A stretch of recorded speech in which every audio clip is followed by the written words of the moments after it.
Congresswoman Kay Granger, thank you for your time. Really appreciate it. How would you characterize your race this time, your primary race this time? Well, it has been a surprise because I didn't see this coming. The person that's running against me doesn't live in the district and hasn't been active in politics in the district, so it was a new face. But it's been one where I get the time to explain things to people, what I'm doing, what I've been doing now for 22 years in the Congress, primarily defense work, talking about what's happening at the border, the things that I've really had a lead in the Congress. And what have you been doing as far as, and what would you say your proudest accomplishments have been? Always the defense of our military. When I came in 22 years ago, the Texas Republicans would say, all right, now you've been elected, you know, what do you want to do? In other words, they said to me, what path are you going to run on? And I said, I want to work every day that I'm in Congress to keep our nation safe and to support our military. And I've been able to do that because my positions have been strategically that way. And it's, of course, important in my district because it was a Fort Worth, has a base, has major defense contractors, Lockheed, Bell, DynCorp. And so that's been my primary focus. And then infrastructure, I served as mayor of Fort Worth. So I know how important it is that as a city grows and a district grows that you have the infrastructure there. And serving the people that elect me, which is the most important thing. You can't turn on the TV these days without seeing all of the firepower back and forth with the ads done on your behalf and your ads against Chris Putnam, and then Chris Putnam's ads and ads done on his behalf as well. What do you make of all this firepower back and forth? Well, I'm frankly very disappointed. I've run now city council, mayor, and Congress, and never had an opponent who just frankly lies about my record. Like my voting record, it's a public record. When you vote in the Congress, you can say on any bill, you know, what were the votes? Did she vote yes, no? And to misrepresent what I do in the Congress is disappointing and frankly very irritating. So how are you going to convince voters to re-elect you as opposed to going with Mr. Putnam? Because they know me, they've known me in different offices, and my results, and that's important. It was important that the President Trump, endorsed me very early on, and has been very supportive of my work, because he's the same person when you're talking about a strong defense as we write the bills. I know that's where the President is also, is for our defense, that we have the best equipment and the best training in the world, for the best military in the world. It's that straightforward, and he's been supportive of that. And then our dealings on the border, and my opponent has said I don't support the wall. I just got back last night from a trip to inspect what's happening there, and that's, I think, the 6th trip that I've done. I wrote the bill for our border security, and so I go to check and see what's happening, how that the wall is being built the way that it was planned, that sort of thing. And so I've had to say, this is what I do, and it's in very definite contrast to what he's saying I do. I know there has been some criticism or concern about, you know, the President taking funds from the Defense Department and, you know, and putting them over to the wall. Isn't that going to hurt the F-35 development, or no? No, in fact, he did take, the President didn't do it, but he said that this is what we're using, and 2 of the F-35s made at Lockheed Martin will be used in exchange for funds for the border. And I was notified that, and I understand, but I just was able to have 20 F-35s in the budget, more than the President asked for. So I said that is, I think, a reasonable request to take 2 F-35s to make sure our southern border is completed. And this is the way, like I said, I've been in defense work all of my career, and keeping our border secure is keeping our nation secure. So I see it that way and have from the very beginning. I asked him about the endorsement by President Trump for you. And he said that was just basically something of convenience for the president because he needed your vote on impeachment. What do you say to that? I see that's ridiculous, and if that were true, then he wouldn't have put out the past statements that he said in support of me, and the direct help that he's given. And that goes back when the government shut down, he called on 4 people to write a border bill. He said, you write a border bill that I can sign, and I'll be there. And I was the Republican that wrote that border bill. And so we've worked together not over a short period of time, had nothing to do with impeachment. It has to do with what's important, what are his highest needs and resources, and they match mine as we make the nation secure. You can't ask for more than that. What do you make of his endorsements by the Tarrant County and Wise County sheriffs? It was explained, I was surprised because I've always had a very close relationship with law enforcement, and it was explained in one of the congressional, where we're both giving our presentations, and he said that he saw the sheriffs as being able to be brought in together and really provide our security here at home, which made no sense to me at all, and that's why some sheriffs were endorsing him. I don't know. Do you think that hurts you, your campaign? No, I don't think it hurts me. I'd rather have them, of course, and law enforcement is very important to me, but it's not a key issue. I know last week or the week before you had a news conference in which pro-life groups endorsed you. Mm-hmm. And I know on one of the ads it plays a clip from 2007, I think, or 2008, and where you said you were a pro-choice Republican. So can you explain, I guess, your journey? Mm-hmm. I was pro-choice when I came into Congress.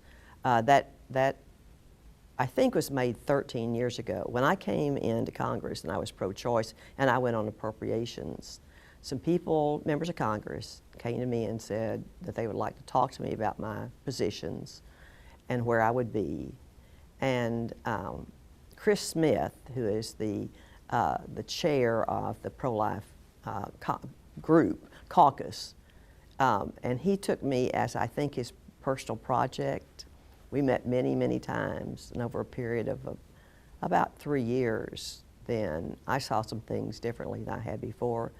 And my record, my congressional record, is one of the highest in the Congress, 100% voting for the past 10 years. And that's my situation now. And not only do I vote on pro-life issues, I help write them and keep them. In the last bill that we put together after the Republicans lost the majority, I negotiated on behalf of the Republicans in our last appropriation bill and was able to keep the pro-life language that had been there for years, and I'm very proud of that. How were you able to do that? Because I stood my ground and said this is important.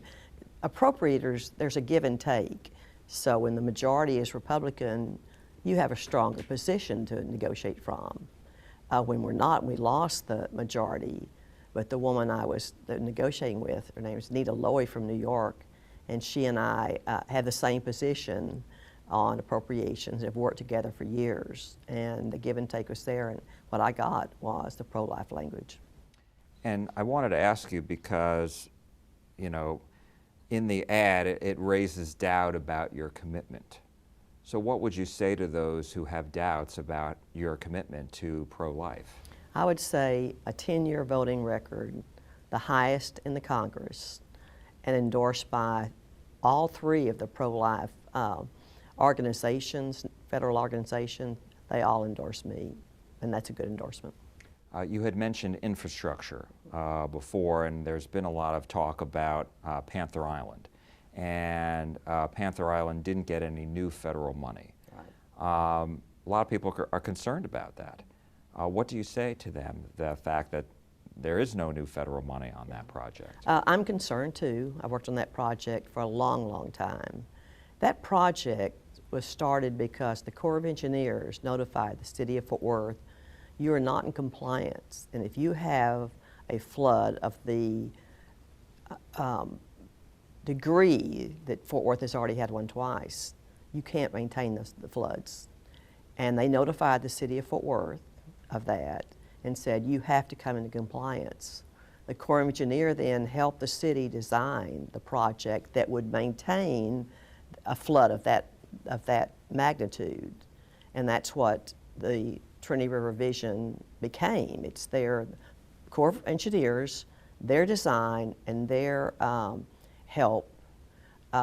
They did over 14 studies to say what is the very best way to maintain this if it were to happen, and what is the fastest way to build it, and the least expensive way to build it. And that's what the city has been doing. You've no doubt seen the criticism lodged at you and your family, your son, about this being a big boondoggle. How do you respond to that? That it's absurd. It is a flood control project. That's all we ever ask the federal government. And that's what the Corps of Engineers does. So it was their design and their plan and their funding to address this. The boondoggle, it's not a boondoggle if it's a flood control project and the city has to be safe and plan for that. The federal funds have been stopped. You know, I hope that I've gone to Washington many times and explained this, and they agreed it is a flood control. We never asked the federal government for any kind of economic development or parks or anything. We asked them for the federal funds to contain a flood of the magnitude that we were warned of. You're the ranking member of the Appropriations Committee. That carries some weight, I would imagine. Mm-hmm. It was appropriated. It was by the Congress appropriated, and President Bush had it in his budget, and President Obama had it in his budget, and then there was a change, and it hasn't been since then. But I have great confidence it will be. But I mean, what have you said to the folks there, to the Corps of Engineers? I mean, because you are the ranking member Mm-hmm. now, and you do have a relationship with Sure. the president. Of course I do. So what have you told them? I've told them that it's just as important as it ever was. The Corps of Engineers agrees that it is that important. There's just nowhere for that water to go if it's a major flood, because Fort Worth is twice the size it was when I was mayor. There's been that much growth. When you have that much growth, you have concrete, you have streets. There's nowhere for the water to go. So that's why the agreement was made to have a bypass channel that really it adds 30% more space for a flood, and it still needs to be done. Wanted to ask you about what else do you hope to accomplish for your district if you're reelected? I want to make sure that the base that we have in Fort Worth is maintained. That's very important.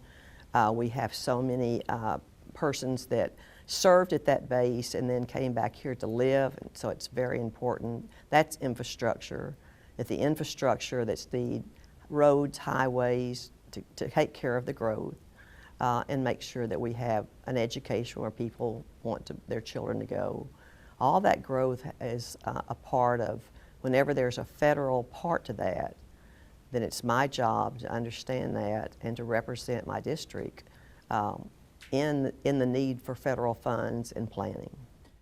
I had a question about federal spending, because when I've talked to Republicans, there's always concern about, gosh, the spending is just out of control. I'm wondering, how do you react to that? Because you're on the Appropriations Committee. What do you say to that? Because there are a lot of people concerned. There are people concerned. So the reaction to that is, what are we going to cut? And there will be major cuts to bring that spending under control. Do you support cuts? Not if it has to do with the needs for our military. And that's where most of my energy goes and my attention goes, because I see it all over the world and have spent 22 years. I came in to Congress, and my goal was to serve on defense. I served in armed services and then went into appropriations and was the first woman to ever serve as the chair of Defense Appropriations, so I understand that. Healthcare is a major concern, In that situation, to cut the enormous expenditure on health care means a new structure. I don't think it means Medicare for all, because that's more spending, but it means restructuring our health care. So if we're going to do that, we need to be thinking about that right now, because it's going to change some things. But there's some things we're going to do without funding by the federal government. It doesn't mean we'll do without the programs, but it has to be restructured, and I will be a part of that. Is that something you're going to be working on? Absolutely. Okay. Kay Granger, thank you so much, Thank you. Congresswoman. We appreciate your time. Thank you.